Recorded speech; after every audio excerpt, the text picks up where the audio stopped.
Hello everyone, happy independence day. সবাইকে জানাই স্বাধীনতা দিবসের অনেক অনেক শুভেচ্ছা। তো আজকে আমি নিয়ে এসেছি একটা পায়েসের রেসিপি।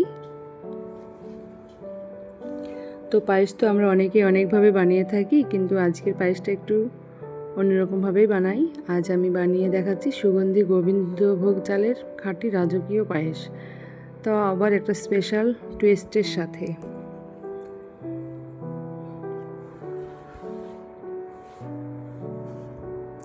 তো গোবিন্দভোগ চালটাকে আমি ভালো করে ধুয়ে পরিষ্কার করে নিয়েছি। তারপরে চালের মধ্যে আমি কিছুটা ঘি দিয়ে পুরো চালটাকে মাখিয়ে 10 মিনিটের জন্য রেখে দেব।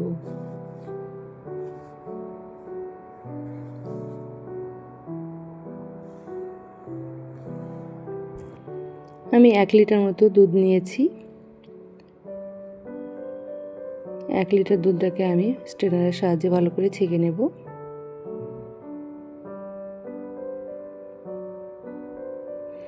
তো দুধটাকে ভালো করে ফুটে উঠলে আমি চালটা দিয়ে দেব।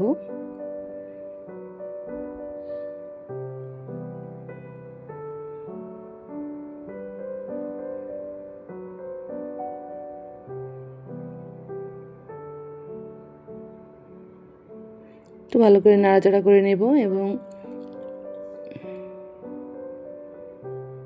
ভালো করে ফুটতে দেব।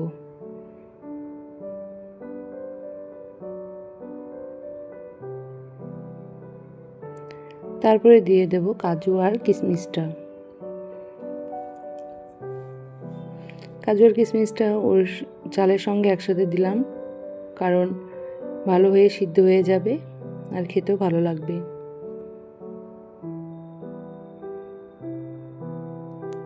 তো অনেকটা হয়ে এসেছে, এবার আমি এলাচ গুঁড়ো দিয়ে দিলাম।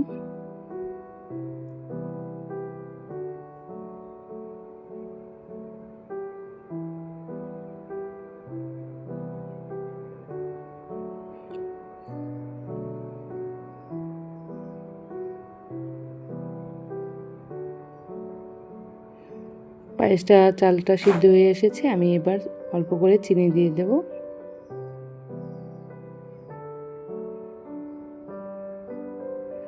চিনি দিয়েও ভালো করে নাড়াচাড়া করে নেব।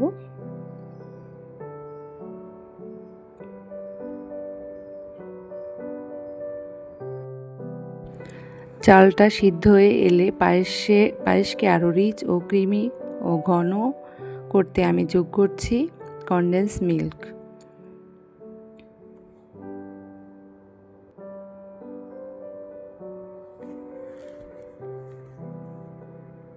তো আমি 1 চামচের মতো কনডেন্স মিল্ক দিয়ে দিলাম। কনডেন্স মিল্ক দেওয়ার পরে পায়েসের স্বাদ যেন অনেকটা বেড়ে যায়, খেতেও দুর্দান্ত স্বাদের হয়।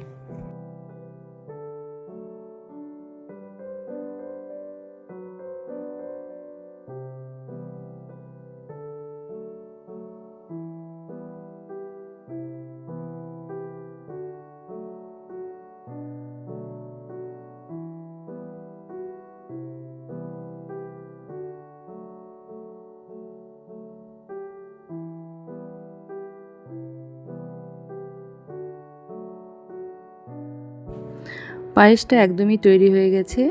এবার আমি 2টো বাটিতে ঢেলে নিয়েছি।